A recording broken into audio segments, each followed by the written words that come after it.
here today. I'm delighted and thrilled that CPAC invited me, a foreigner, in your country. But you know, it's a funny thing. Since November the 8th, since the election of Donald J. Trump, every time I come to America, I'm feeling a little bit more American, I have to tell you.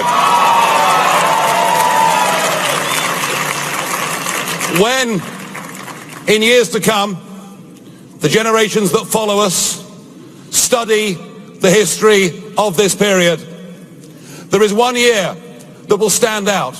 There is one year that every school child will know. And that year is the year of 2016. Because in 2016 we witnessed the beginning of a global political revolution, and it's one that is not going to stop. It's one that is going to roll out across the rest of the free world. I had been fighting against Britain's membership of the European Union for 25 years. 25 years. And if you've endured abuse, if you've been called deplorable, you've only had a few months of being abused. I've had 20 years of it. But you know what? None of it mattered. I always believed that we should govern our own country. I always believed we should be free to reach out and make our own deals with our real friends in the world. And it's funny, our real friends in the world speak English, have common law, and stand by us in times of crisis.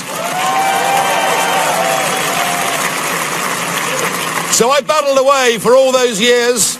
I thought I might become the patron saint of lost causes. And then the referendum came along, and we were told by vast sections of the media that we couldn't do it. We were told by many of the pollsters we couldn't do it. We were told by many of the commentators. Any of this ring familiar with you guys?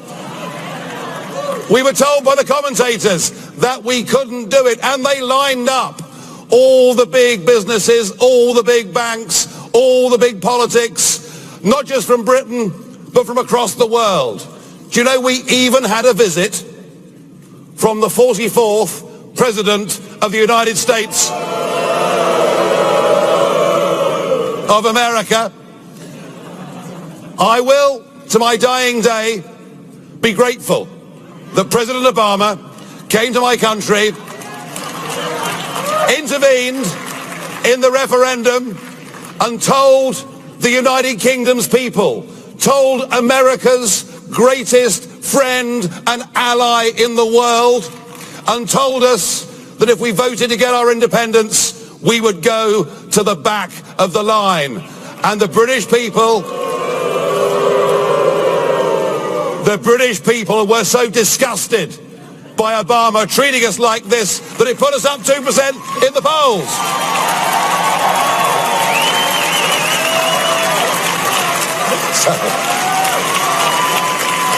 So I shall always be grateful to Obama. So the great day came, 23rd of June, 2016, and by 3 o'clock in the morning, it was clear that after a period of just after 4 decades in which our politically corrupt rulers had given away our independence, our democracy, our sovereignty, the ability to make our own laws, the ability to choose our own friends, the ability to make the right trade deals with the right countries. Oh, and they'd also given away control of our borders. And by 3 o'clock in the morning of June the 24th, it was clear the nightmare had come to an end. We had voted to get our country back.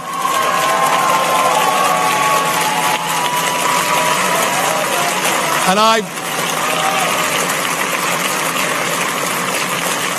can't tell you how thrilled and pleased that I'd felt. It seemed incredible that people had the courage to stand up against the entire establishment, but the brave British people did it. Oh, and by the way, the last opinion poll says that now 68% of the British people want us to get on with Brexit.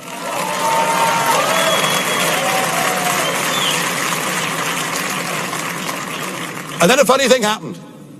I went to the Republican convention in Cleveland, and I realized that amongst the Republican activists and amongst a large chunk of the American people, there was something approaching Brexit mania. And I got the opportunity, through my friends in Mississippi, through the governor of Mississippi, I got my opportunity. Would I stand on a platform with Donald J. Trump, and would I tell that audience that what we'd done in Brexit was what you too could do here in America? And I told that audience, don't listen to the pollsters. Don't listen to the media.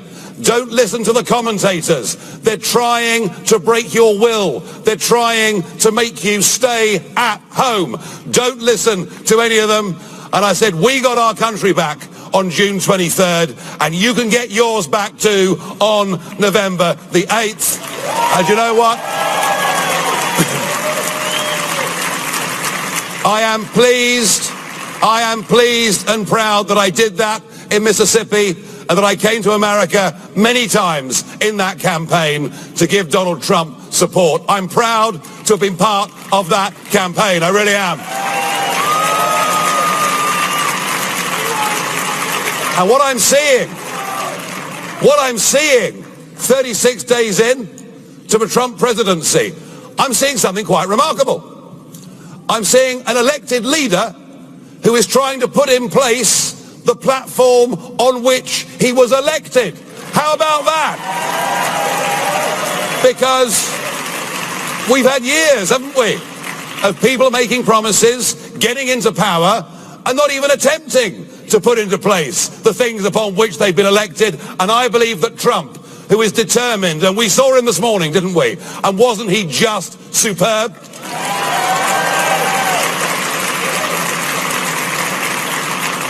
No, what Trump is doing by trying to put in place that ticket on which he was elected, he is restoring faith in the democratic process, and good for him. Good for him. 2016 was the year that the nation-state democracy made a comeback against the globalists and those who would wish to destroy everything that we have ever been.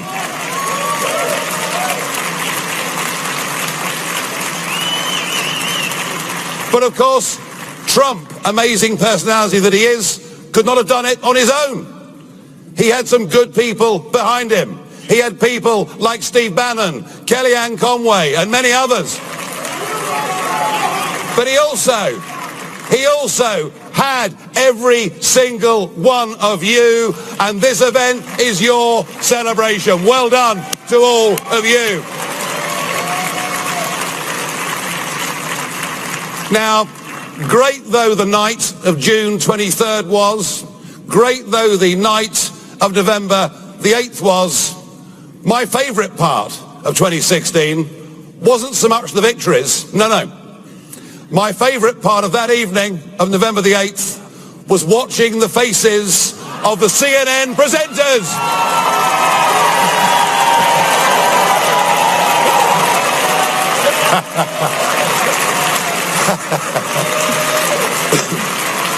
And you know what? They haven't given up, have they? They are in deep denial. They would like to wind the clock back to 2015 to pretend that none of this had ever happened. But just as Brexit becomes more popular by the day, President Trump will become more popular in America by the day.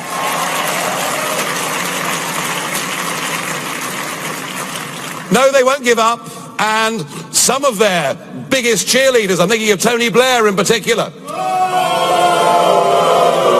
Oh, wow. So he's popular here too, is he? Fine, good.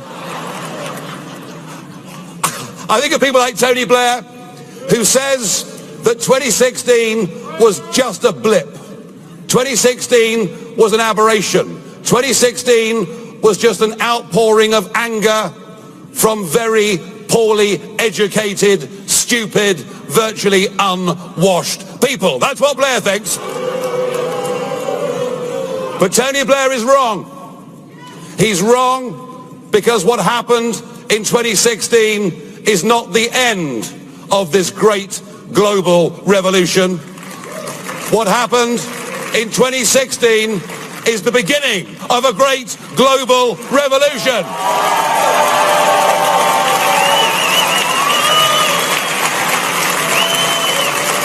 And this will roll out across the rest of the West. We've got some very exciting elections coming up in the Netherlands, in France, in Germany, possibly even in Italy. And believe me, I don't yet know whether the results in 2017 will be as dramatic as the results in 2016. But what I do know is that even if the challengers don't get over the line in this year, what they will do is shift the centre of gravity of the entire debate. Because what is happening across Europe is people are rejecting this form of supranational government. They're rejecting the idea of being governed by a bunch of unelected old men in Brussels.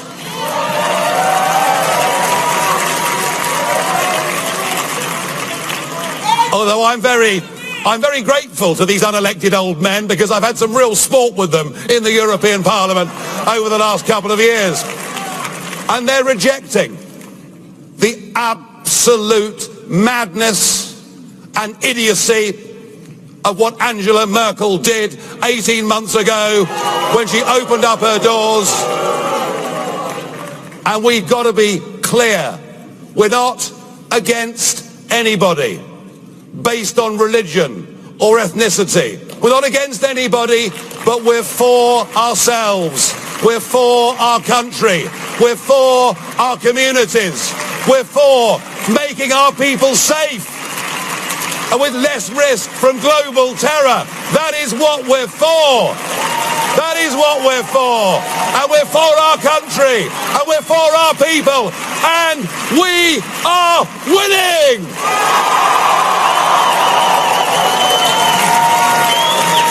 Thank you.